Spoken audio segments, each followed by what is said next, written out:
Hi, this is Grandma Laurie. Today's story is Sneaky Pete and the Mockingbird.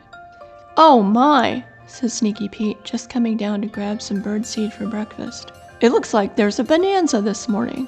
Sneaky Pete lived in a tree in Mom's backyard. He had a very cozy life, always with the right amount of birdseed to supplement his acorns. Plus, his adopted kids and his brother lived there, so he wasn't ever alone.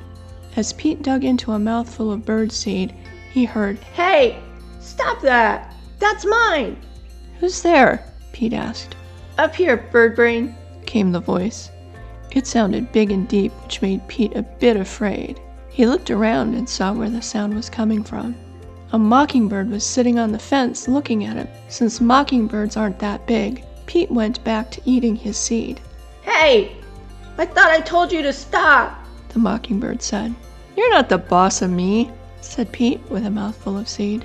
"Birdseed is for birds, not squirrels," said the mockingbird. Pete turned around and said, "You're new here. You obviously don't know whose yard this is." The mockingbird laughed. "Doesn't matter. What I know is that birdseed belongs to birds and squirrel whatever belongs to squirrels." Sneaky Pete took another mouthful of birdseed and turned toward the mockingbird. "Try to stop me," Pete said.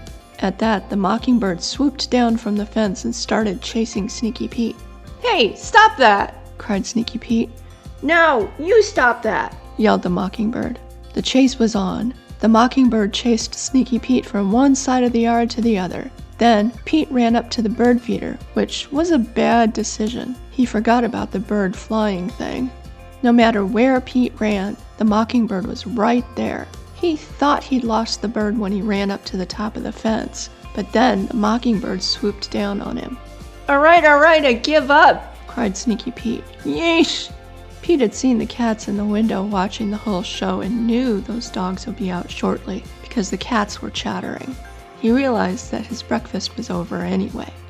"Enjoy your breakfast," Sneaky Pete said, waving goodbye to the mockingbird, who landed on the ground under the bird feeder just as the door opened and the dogs came running out. The mockingbird didn't have any time to enjoy his victory over Sneaky Pete. He turned around when he heard the sound of the door opening and saw the dogs coming toward him. "Run away," said the mockingbird as he flew back up into the air. He said, "I'm getting too old for this. I'm just gonna find a quiet backyard with no annoying squirrels or crazy dogs." Off the mockingbird flew. Sneaky Pete, of course, was watching the whole thing from the comfort of his home. As he let out a little satisfied laugh, he turned to his tea and said to himself, "Crazy little bird." This has been Grandma Laurie. Thanks so much for joining me. I hope you enjoyed this story. I'll put a link to all the great illustrations in the description box below. Thank you.